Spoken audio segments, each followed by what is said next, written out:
दोस्तों, आज मैं लेकर आया हूँ शैतान जींद और अभागी मीना, एक भयानक रात की कहानी का पार्ट 5। चलो सुनते हैं। सोच लो मीना, उसने कहा। उसकी आवाज ठंडी थी। एक तरफ गरीबी, बीमारी और गुमनामी की जिंदगी, दूसरी तरफ बेपनाह दौलत, ऐशो आराम और मेरा प्यार। फैसला तुम्हारा है। मीना के मन में द्वंद्व चलने लगा। एक तरफ उसकी गरीबी, उसकी लाचारी, उसकी बीमार दादी का चेहरा।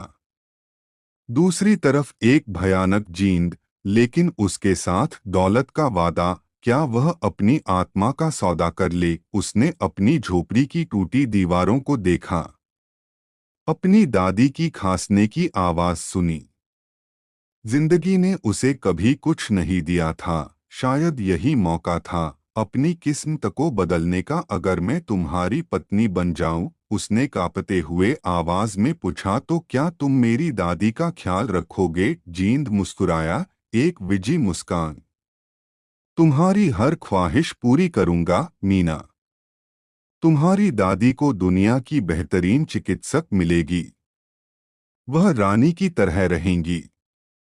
मीना ने गहरी सांस ली। उसने आंखें बंद कर ली और फिर खोलकर सीधे जींद की आंखों में देखा।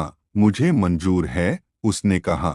उसकी आवाज में एक अजीब सी दृढ़ता थी, जो शायद से उपजी थी जिस पल मीना ने हाँ कहा। झोपड़ी के चारों ओर एक तेज सर्द हवा का झोंका आया।